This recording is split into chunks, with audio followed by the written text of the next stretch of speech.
hartlik welkom aan jou by hierdie geleentheid op hierdie pragtige Kersdag. Ons het terwille van Paasfees het ons reeks bietjie onderbreek, ons reeks oor Prediker, en ek wil graag vandag voortgaan met Prediker 8 en Prediker 9. En mag die volgende paar minute saam met jou in die teenwoordigheid van die Here vir elkeen van ons tot seën wees. Kom ons bid saam.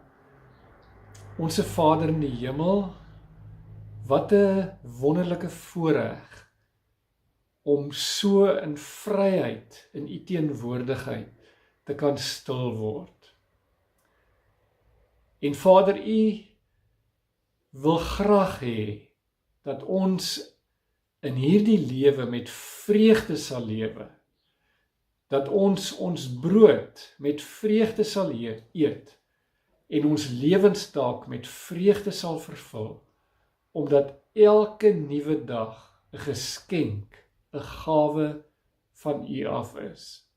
Ons eer U daarvoor in Jesus se naam. Amen. Ek wil baie graag so 'n bietjie hersiening doen oor ons reis deur Prediker tot dusver. Daar's 'n baie bekende sielkundige, Viktor Frankl, wat ook as 'n gevangene in 'n nazi-konsentrasiekamp beland het en dit genadiglik oorleef het. En hy het gesê dat die grootste soektog van alle mense is die soektog na die sin van die lewe. Wanneer ons Prediker lees, dan sien ons dat die skrywer Salomo van hierdie boek juis in hierdie boek worstel na die vraag, die kernvraag, wat is die sin van die lewe? En het ons ook gesien dat Prediker nie goedkoop antwoorde aanvaar op die moeilike vraagstukke van die lewe nie. Nee, hy is baie realisties as hy in hierdie boek vir ons sê, die lewe is hard.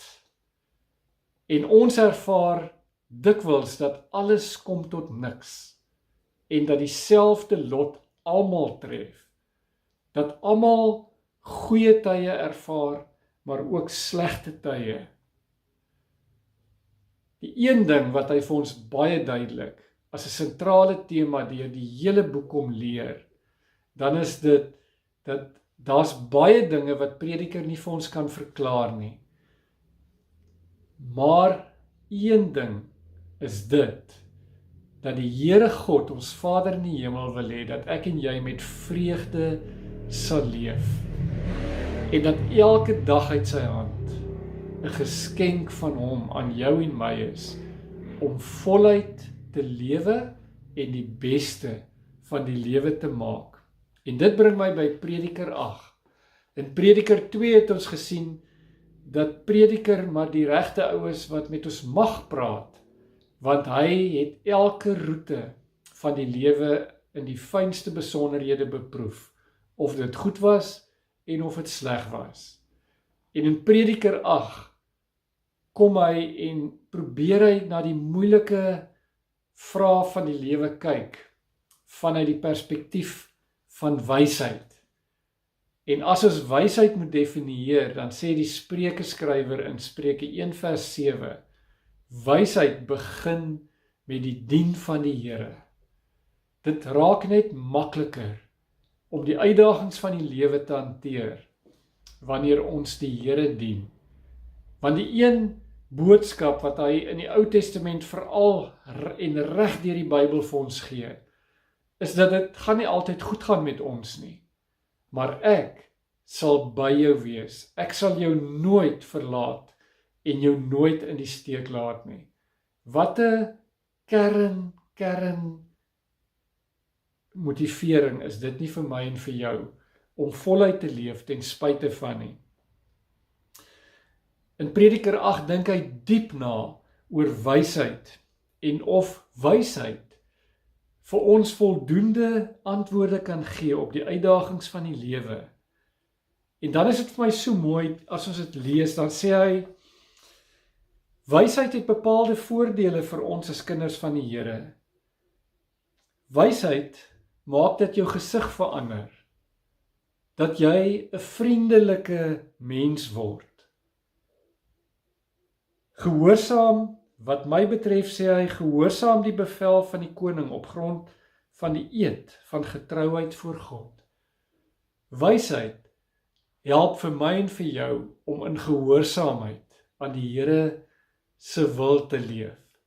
Help vir ons om in getrouheid te handel in ons verhoudings teenoor Vader, teenoor mekaar en teenoor die samelewing. Wysheid help vir ons om nie voortvarend te wees nie en gee vir ons die nodige onderskeidingsvermoë om nie by swak sake stil te staan nie. Doeteenvoudig omdat vers 8 sê, ons weet dat wie verkeerd doen, word nie deur sy verkeerde dade gered nie. En weer sê hy vir ons in vers 5, dat iemand wat met wysheid lewe, is gehoorsaam en besef dat elke ding 'n vaste tyd het en weet wanneer hy die regte ding op die regte tyd moet aanpak. Maar alhoewel wysheid beter as dwaasheid is, gee wysheid steeds nie vir ons antwoorde, goedkoop antwoorde op die moeilike vraagstukke van die lewe nie. Want hoor wat sê hy vanaf vers 9 tot 10. Dit alles het ek gesien, ek het aandag gegee aan alles wat in hierdie wêreld gebeur, wanneer een mens mag oor 'n ander het, om hom kwaad aan te doen.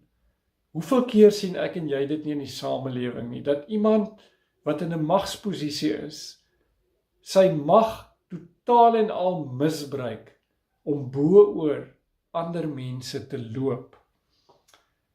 Vers 10, ek het gesien dat slegte mense word begrawe en verdwyn, terwyl die wat van die tempel afkom en reg gehandel het, ook in die stad vergeet word.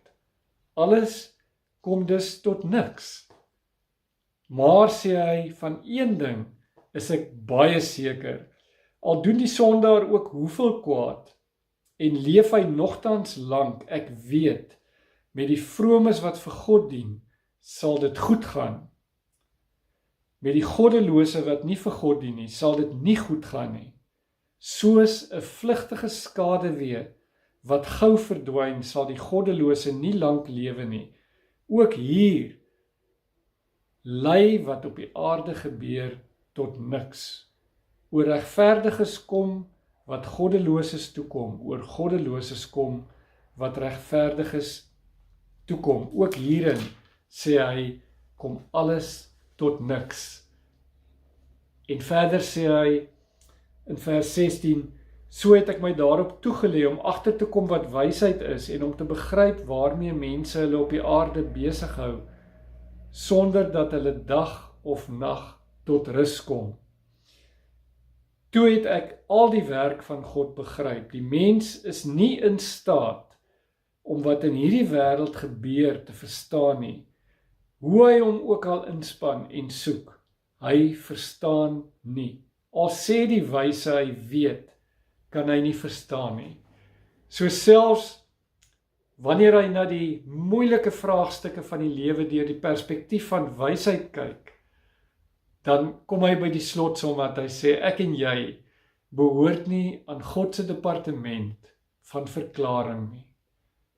En kom sê die prediker vir hom, ek en jy hoef nie die Here se advokate te wees en homself te verdedig nie. Hy kan dit doen. Maar dan sê vers 15, luister mooi, ek het vreugde aanbeveel, daar is niks beter vir die mens in hierdie wêreld nie, as dat hy eet en drink en vrolik is onder al sy gesoeg, tydens die lewe wat God aan hom in hierdie wêreld gee. Ek wil gaan na Prediker 9 toe, aangrypende teks, waar Prediker dan tot die volgende gevolgtrekking kom in vers 2 en 3. Ek gaan dit vir jou lees. Een en dieselfde lot tref almal. Is dit nie waar nie? Die regverdige en die goddelose. die goeie, die reine en die onreine, die een wat offer en die een wat nie offer nie. Soos dit met die goeie gaan, so gaan dit met die sondaar. Soos dit gaan met die een wat 'n eed aflê, so gaan dit met hom wat weier om 'n eed af te lê. Die ellende met alles wat in hierdie wêreld gebeur, is dat dieselfde lot almal tref. Is dit nie waar nie? Maar hoor nou mooi, hier's 'n maar, en dit is vir my so mooi en dit staan vir my uit. As hierso staan, solank jy onder die lewendes is, het jy hoop. 'n Hond wat lewe is beter as 'n leeu wat dood is. Wat wil Prediker met hierdie beeld sê? 'n Lewende hond is beter as 'n dooie leeu. Is dit nie so waar dat almal van ons wil graag macho wees nie? Ons wil leeu's wees. Ons wil graag in beheer van elke faset van ons lewe wees. Dink maar aan al die sportspanne se name, die rugbyspanne. Ons praat van die Bulls en die Sharks en die Lions en die Stormers. Almal sulke macho name. En ek dink Prediker wil vir ons baie duidelik kom sê dat een van die moeilikste goed wat ek en jy moet afleer in hierdie lewe en wat dit vir ons baie makliker gaan maak, is daardie macho houding van ek moet en ek wil ten alle koste in beheer wees. Nee, sê Prediker, dis nie die taal wat Jesus praat nie. As Jesus ons vat na Matteus 18 toe, dan vra sy disippels vir hom, Here Jesus, wie is die belangrikste in die koninkryk van God? En dan sê hy, as jy nie so 'n kindjie word nie, kan jy nie in die koninkryk van die hemel kom nie. Hy verwys na kindertjies, na weerlose mensies. In Johannes 10 sê Jesus, ek is die goeie herder. En ek is die goeie herder vir my skape, en my skape luister na my, en hulle ken my stem. En niemand kan my skape uit my hand trek nie. Jesus se taal is presies die teenoorgestelde. Die verskil tussen 'n leeu wat in beheer wil wees, dis 'n dooie leeu. En 'n lewende hond, 'n hond is afhanklik van sy eienaar, baie afhanklik. Ek en jy begin eers lewe op daardie punt wat ons in beheer wees kom oorgee vir iemand anders wat wel in beheer is. En die Here Jesus Christus die beheer, volle beheer oor my lewe gee. Wanneer ek en jy in diepe afhanklikheid voor hom buig en sê, ek kan nie hierdie harde lewe met al sy onbeantwoorde vrae sinvol leef as U nie namens my beheer vat nie.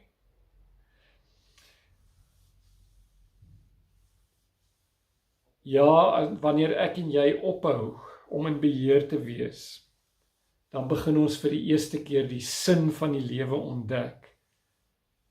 Daar wanneer ek en jy by 'n nulpunt kom en totaal en al weerloos is voor die Here God wat wel in beheer is. En dan in vers 9, hier vanaf vers 7 tot 10, dan sluit Prediker sy gesprek met ons af, as hy die volgende sê, en dit is my so kosbaar. Eet dus jou brood met vreugde, drink jou wyn met 'n bly gemoed, natuurlik met selfbeheersing. God het lankal reeds goedgekeur wat jy doen. In Christus het hy lankal reeds goedgekeur wat ek en jy doen, en kyk hy na my en jou deur die bloed van sy seun Jesus. Dra altyd wit klere. Die Jode het 2 stelle klere gehad. Ekskuus tog, die daaglikse stel klere wat hulle aangetrek het, maar dan het hulle 'n baie spesifieke stel wit klere gehad vir feesgeleenthede. En geen Jood sou sonder sy wit feesklere na 'n fees toe gaan nie. As hy nie sy wit klere gehad het nie, het hy vooraf die uitnodiging bedank, omdat hy die res van die mense by die fees in die skande sou steek. Wat beteken dit vir ons? Dat die Here sê, verklaar elke nuwe dag 'n feesdag in die naam van ons Here en leef voluit. Die Jode het geweet dat die dood ook in die nag skuil, want hulle het gesê, as jy gaan slaap, weet jy nooit of jy die volgende dag opstaan nie.